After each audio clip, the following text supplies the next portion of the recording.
Hi everyone, and welcome to the Say As It Is with Pete podcast series.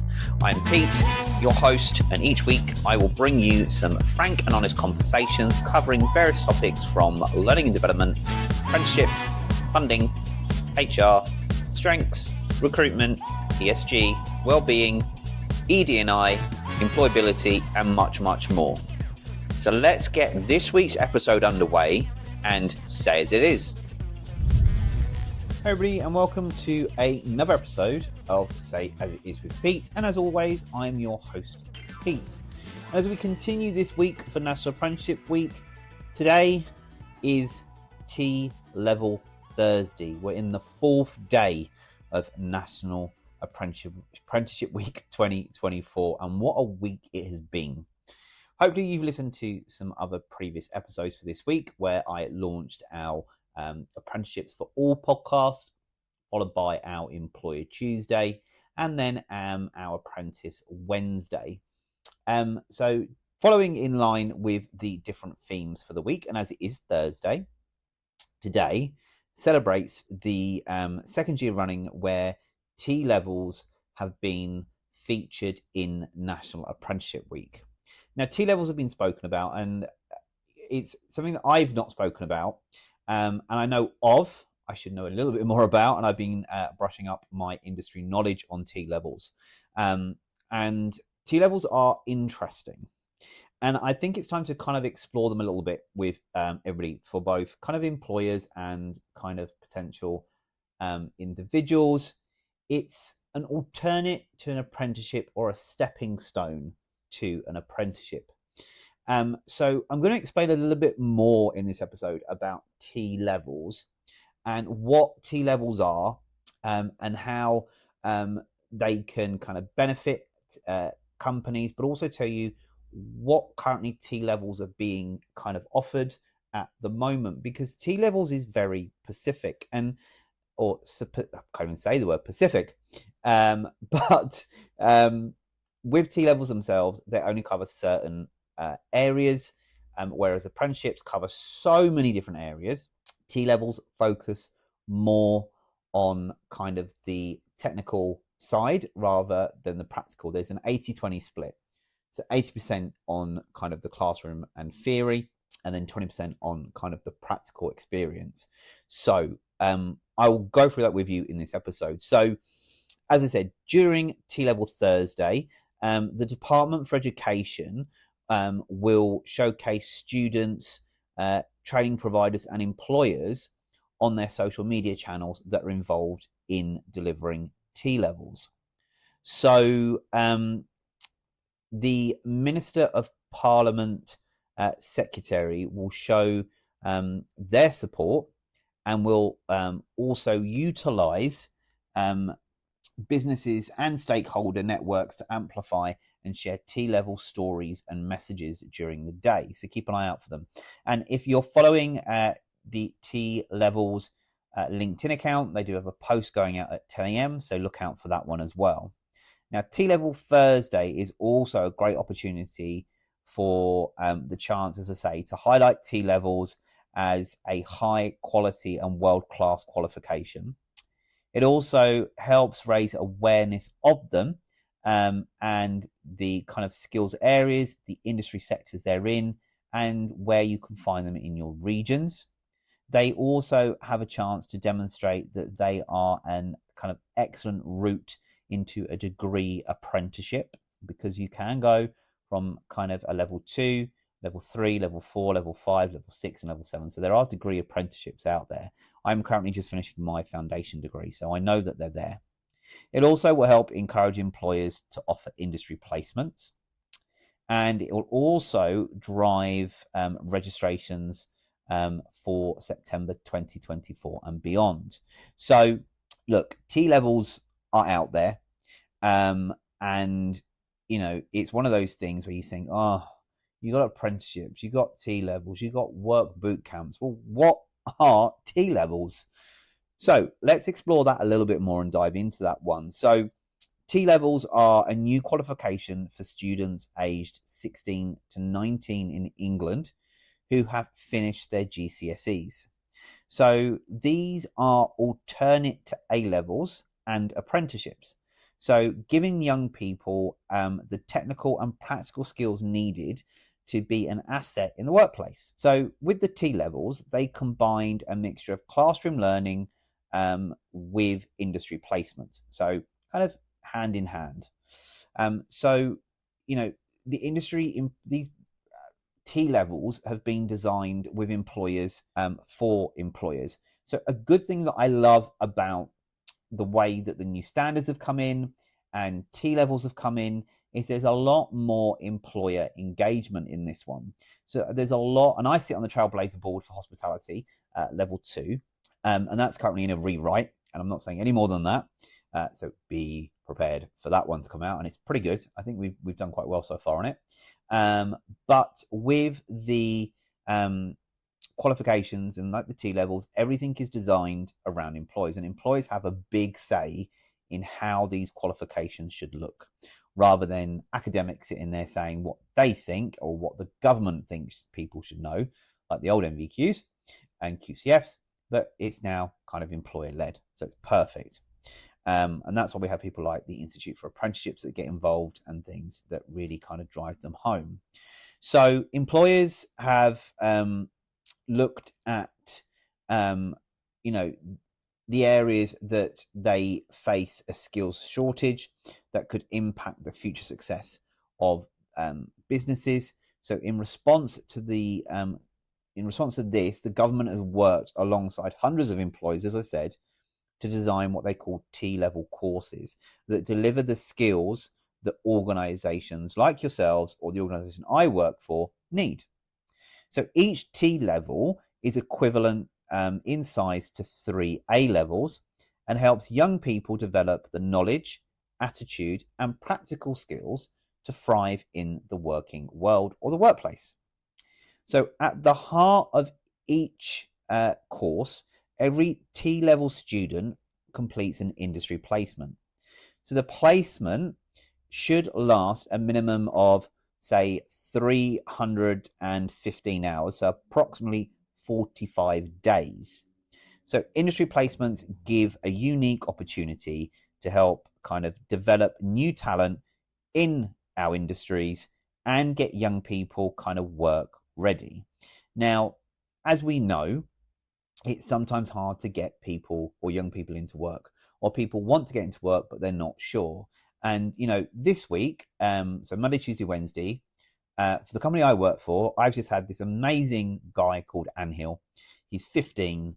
He's come for his 3-day work experience, and we've had a blast. He's learned so much about L&D, about the company I work for. He's been out seeing the bigger picture of the hotels that we operate in and what our trainers do to kind of grow and develop people. And then we did his strength scope assessment, which we were able to identify his significant strengths, or 7 significant strengths. And when we did that strength scope session, he really started to identify with the strengths from his significant 7, as well as his bubbling unders and his drainers. So that was great to see. And that's kind of give him a stepping stone, which is perfect. And we've absolutely loved doing that. But, when we're sitting there looking at that, it's kind of thinking what his options are. And we discussed apprenticeships and we've discussed T-levels today. So he's got a bigger picture of where he can go. So again, T-levels are equivalent to 3 A-levels. So instead of staying in 6th form and doing your A-levels, you could do a T-level instead. So as I said, a T-level is an alternate to doing A-levels and apprenticeships. And they are for 16 to 19-year-olds. And, for them, it's great because the students are skilled in employment, and also this could lead to them doing a higher study or further education with their apprenticeships and moving to that higher degree apprenticeship status, which will be fantastic and great for an employer knowing that they've got someone that has got work experience, that has got the technical skills, and can go straight on a higher degree apprenticeship and really be an asset to their business. As I did say, there is a 45-day industry placement. So, each T-level does include an in-depth industry placement that lasts, as I say, for at least 45 days, where students get valuable experience in the workplace. So employers get an early sight of a new talent in their industry. And this is also a great chance for an employer to offer that work placement, depending on the T level that you can support with. But also, it probably goes, you know what? They are a golden nugget. They are some hidden talent. We want them. And you may even offer them a job once they finish their T level qualification. And I'm going to explain how a T level qualification looks and works in a moment. And then, as I said earlier, there's an 80-20 rule. So 80% is classroom, 20% is work. So a T level student spends up to 80% of the course in their learning environment, gaining the skills that employees need. And the other 20% is a meaningful industry placement where they put those skills into action. So it's not giving somebody a placement 45 days where they're just photocopying, faxing, or not even faxing anymore because we don't fax. But goes to show how old I am. I used to love an old fax.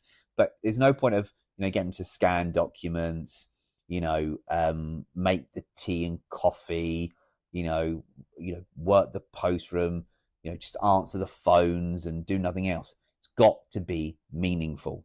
So when you are looking at that, and I will go into kind of what a kind of meaningful placement would be, or meaningful qualification, T-level qualification would look like for an employer. But to give you an idea, the T levels that are currently available are in agriculture, environment, and animal care. So the current one available is the agriculture, land management, and production. There is a business administration one which looks at management and administration. There are ones in construction. We do have digital T level, so digital business services, digital production, design and development, and also digital support services. With the construction, you've got building service, engineering and construction, design, surveying, planning and construction, and on-site construction. You've also got education and early years. Perfect. You've also got engineering and manufacturing. So they look at the design and development of engineering and manufacturing, engineering, manufacturing and processing and control, and then maintenance, installation, can't say my words today. So maintenance, installation and repairs of engineering and manufacturing.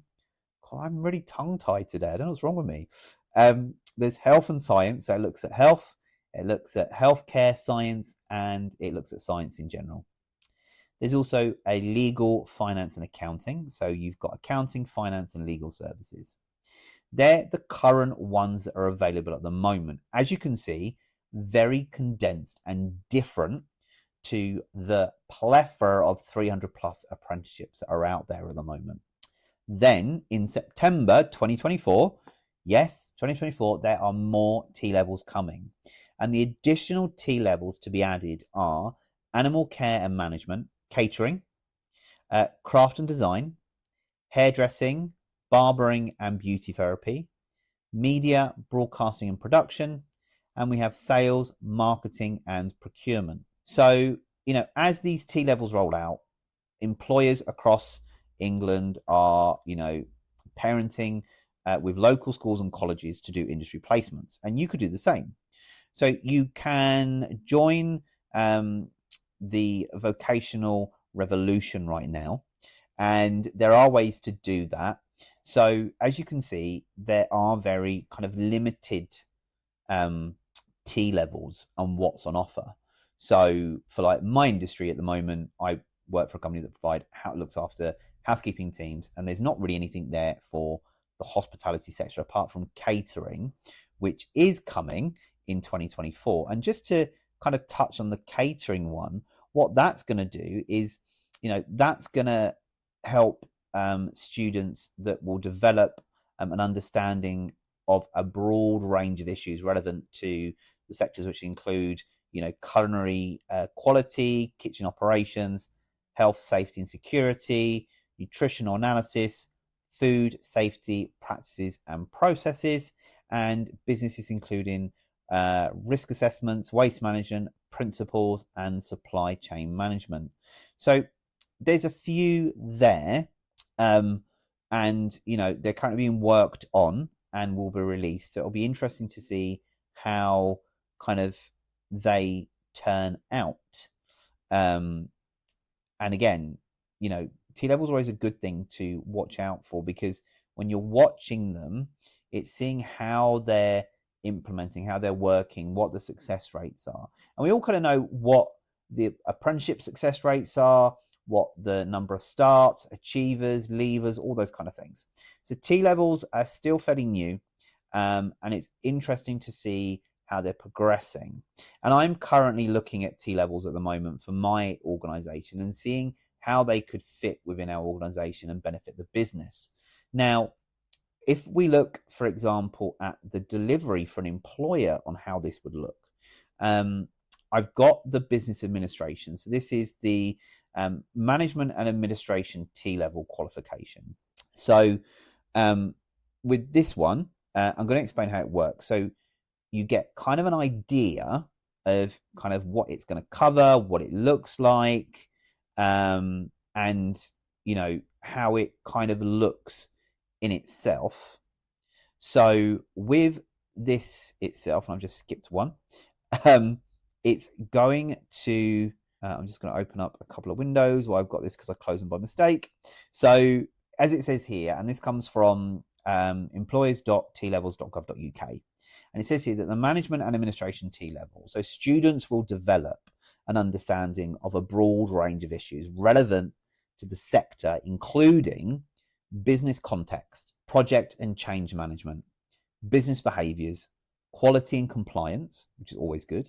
And they will also complete at least one of the following modules of operational specific content. And that can be business support, business improvement, team leadership and management, and informational management.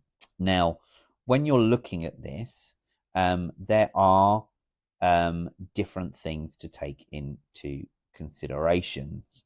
So, for example, if you're looking at kind of how the model looks and how the industry placement models for business administration looks, so kind of there are 3 typical models for placement. There's a day release, a block, and a mixed. So as long as the total time for each placement adds up to a minimum of 315 hours, so that's an average placement of about 350 hours you can have a max of, okay? You can adjust the models to suit your business needs and to align with the student's course. So with the placement model, it will be agreed between you, the school or the college, and the student. So there's three of you involved in it, and that's the key thing: employer, the school or college, and the student themselves. So T-level students choose their specialism in year 1. The placement can take place later in that year, or entirely in year 2, or across both. So which model is best for business administration? So questions you may want to ask yourself when determining which model is best for you as an organization is: would a department benefit from an intensive or regular support from an individual administrator? Are there periods when you would welcome someone dedicated to updating specific policies, procedures, and processes? So is there a project planned? For example, a change in, say, learning and development approach, where some dedicated research would support change. Also, does the placement fit with the student's course? Are these elements of the course, or are there elements of the course that are particular of interest to you? And is your workload steady throughout the year? So regular weekly hours would be best, or would you have a year-end project where say a block of time would be best for you? Or does your organization require a high level of trust and immersion into the culture, which might be better achieved within a block. So I'm going to go through the 3 placement models a bit more. So hopefully that didn't confuse you a lot, and that's come from the government website. But let's have a look. So if you're doing day release, it's over 2 years, the qualifications. It's a 2-year course. So year 1, you could do, it would be 2 days a week for 10 weeks, or it could be, and in year 2, it's 2 days a week for 12 weeks. So when this model might work, right, is where you've got regular support within the business, where you have regular tasks and processes to be done, and where the mentor or line manager would prefer to limit their supervision time during the given week. So for examples, if you are a large employee HR department, it says here that a human resources department within a medium-sized company required all their staff policies to be updated, offering 3 student placements over 2 years. So this was a lengthy project which required research, critical thinking, and evaluation. So drafting, consultation, leading to working with a supervisor to seek sign-off and approval by managers. So in year 1, a full review of the company's policies was completed. During year 1, the student talked to people across the business about their use, and was involved in the first annual review process, which is now business as usual. And the industry placement students were on the same course and effectively worked as a small group, sharing their learning over the 2 years. Now, if you were doing a block, so a block placement is year 1 is a single block of 150 hours, and year 2 is a block of 200 hours. So an example could be in retail, for example, so like a retail employer. So if you've got a block placement that you're doing, so for example, a customer service department of a retail chain selected a group of 4 students to be part of a project team to develop and update its customer-facing systems. So as they moved from a high street only model of operations to launching an online offer. So reporting to senior management, who oversaw the project over the 2 years, students saw how a major change was managed and were involved in discrete aspects of the project, including supporting the project lead in scoping and managing the overall project, carrying out customer and competitor research, evaluating alternative online store, payment, inventory, supply chain, and shipping systems, and engaging and training staff in the new systems. So that's another example. Or mixed could be year 1 could be 2 days a week for 5 weeks. And then in year 2, it could be a block of using the remaining 270 hours. Because in year 1, you're only using 80 hours. In year 2, you're using 270.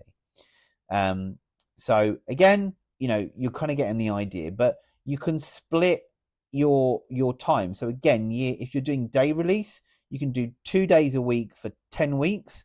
And then the second year, you can do 2 days a week for 12 weeks. Then that uses your 350 hours. If it's block, you can do 1 year of 150 hours. And then the second year, you can do 200 hours. And if it's a mix of both, you could do 2 days for 5 weeks using 80 hours. And then in year 2, you can use the remaining 270 hours in one block. So kind of gives you an idea of how that placement might look in times of, daily, a block or a mix.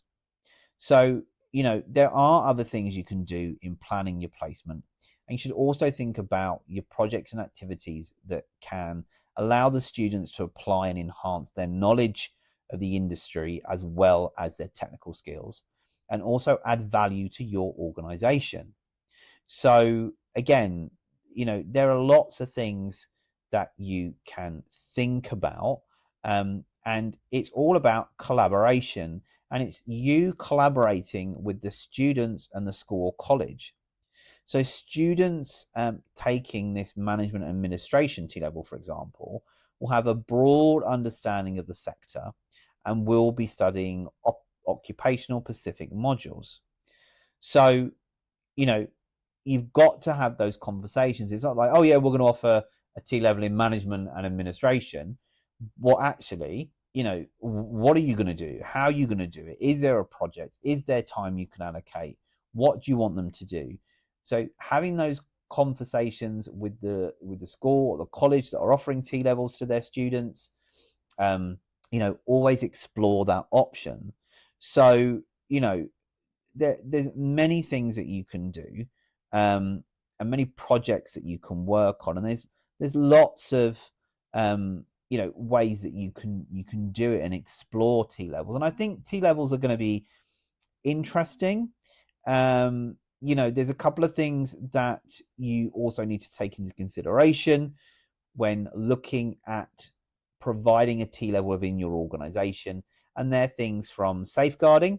So, if students will be interacting with the public using live chat or social media, you must supervise them closely. So safeguarding is a key thing, because don't forget, these people are 16 to 19 and they have to be protected. So if you don't currently have a safeguarding policy in place, it's best to talk to the school or the college or the training provider, and get one in place and make sure that it coincides with their practices and policies. And you may need to be doing some safeguard training with the team that will be looking after your place or looking after the industry placements within your organization, so they understand about safeguarding and how to raise safeguarding concerns or issues.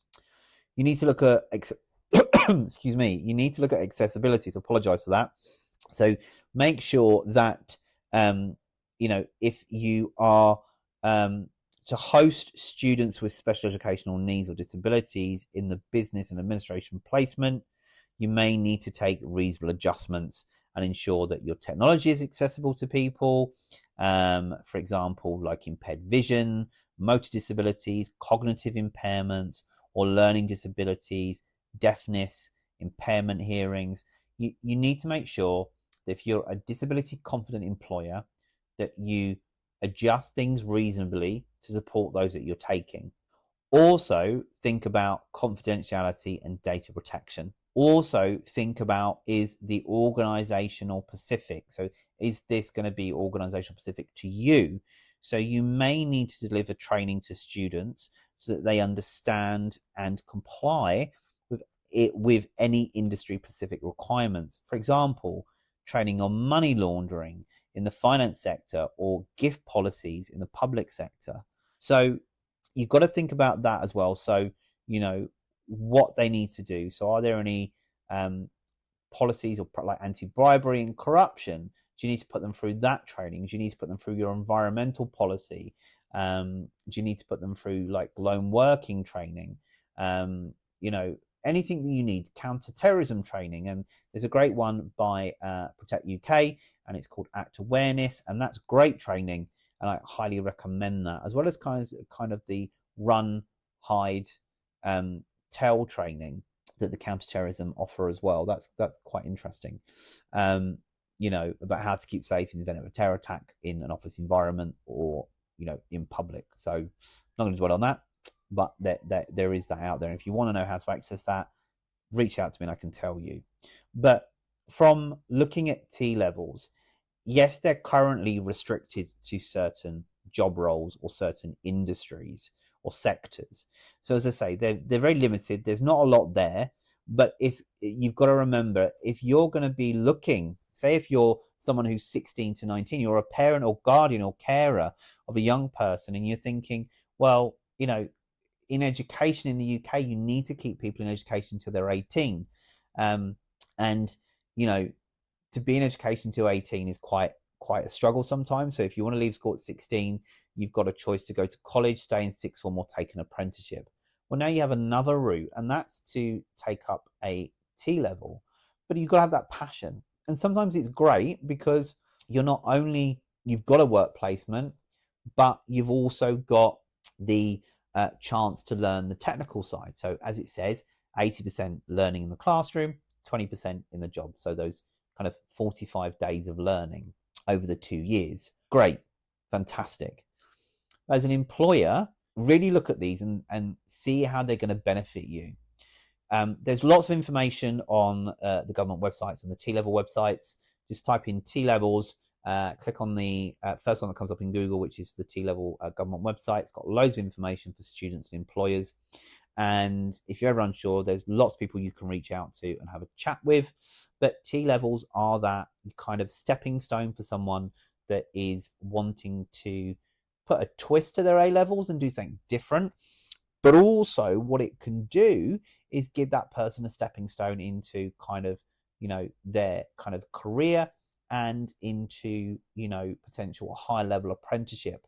So for example, like Anhil that was with us today, he wants to go into kind of becoming an architecture, and there's one T level that would suit him perfectly. And we've kind of signposted him to that, which is perfect. So it's just being aware of what current T levels are available, what's coming, what they're going to cover, and can you as an employer cover them. Now, when it comes to payment for paying someone for placements, etc., I'm not going to go into that. That's something that you can explore with the school or college. But if you're looking at the current T levels that are available or the potential T levels that are coming up, and you feel that as an employer, you can offer an industry placement for 45 days over the 2 years, then absolutely fantastic. Go for it.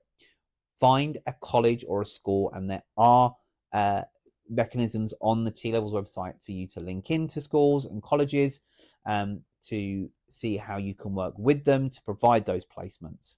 And they'll take you through all of the steps. But make sure it's practical for your organization and for you. Don't set the young person up to fail. As I say, you've got to make sure that online learning, compliance training, everything is given to them, and that they get the best out of their placement, because you want to be that outstanding employer that shows that you're supporting on T levels. And don't kind of T wash it. And I'm going to say T washing like greenwashing and pink washing. Don't say you're going to do it and you want to do it, but you do it, but you don't do it. Really stand out, really shine on these T levels, because these guys are the hidden talents, the next generation, the next leaders of the future. And if encouraging them to do a T level is that stepping stone to a level 5 or level 6 or a foundation degree, a degree, a HND or doctorate level apprenticeship, then happy days. And T levels are great again because the person isn't paying for it, it's supplied by the government. So again, there's no student loans or debts for those individuals. And if it can lead to full-time employment, then amazing, you're giving them an opportunity. Now, I'm going to kind of wrap up this podcast because there's not much more I can say about T levels. As I clearly stated at the beginning of this, T levels are designed for those aged 16 to 19. They're an alternate to an apprenticeship. They're equivalent to 3 A levels, and it gives the individual an 80-20 split. 80% learning the theory and the knowledge behind it all and the technical skills, and then the 20% or 45 days over the 2 years doing the actual skills, putting what they've learned into practice. Now, I hope this episode has helped you gain a little bit more of an insight into T levels, and I've not confused you too much. If you do want to know more about T levels, then you can go over to employers.tlevels.gov.uk. There's lots of information on that website there. Or you can reach out to me, and I'm more than happy to have a conversation with you around T levels and provide some consultancy services via creativemind.zone about how you could work towards and implement a really fulfilling and successful work placement to support T-level students. Now, remember, you can always go back and listen to this podcast and the other podcasts in this National Apprenticeship Week special episodes. And you can always go back and listen to previous episodes. I do recommend going back and listening to season 1 and listening to the first few episodes, as that was launched during Scottish Apprenticeship Week. And there's some really insightful podcasts around kind of apprenticeships, apprenticeship wages, strengths within apprenticeships. I've also recently launched on my LinkedIn page an article which I will put in the bio, which is about why mentoring is key for apprentices. So take a look at those. And remember, today is T-Level Thursday. So think about if you want to explore T-Levels.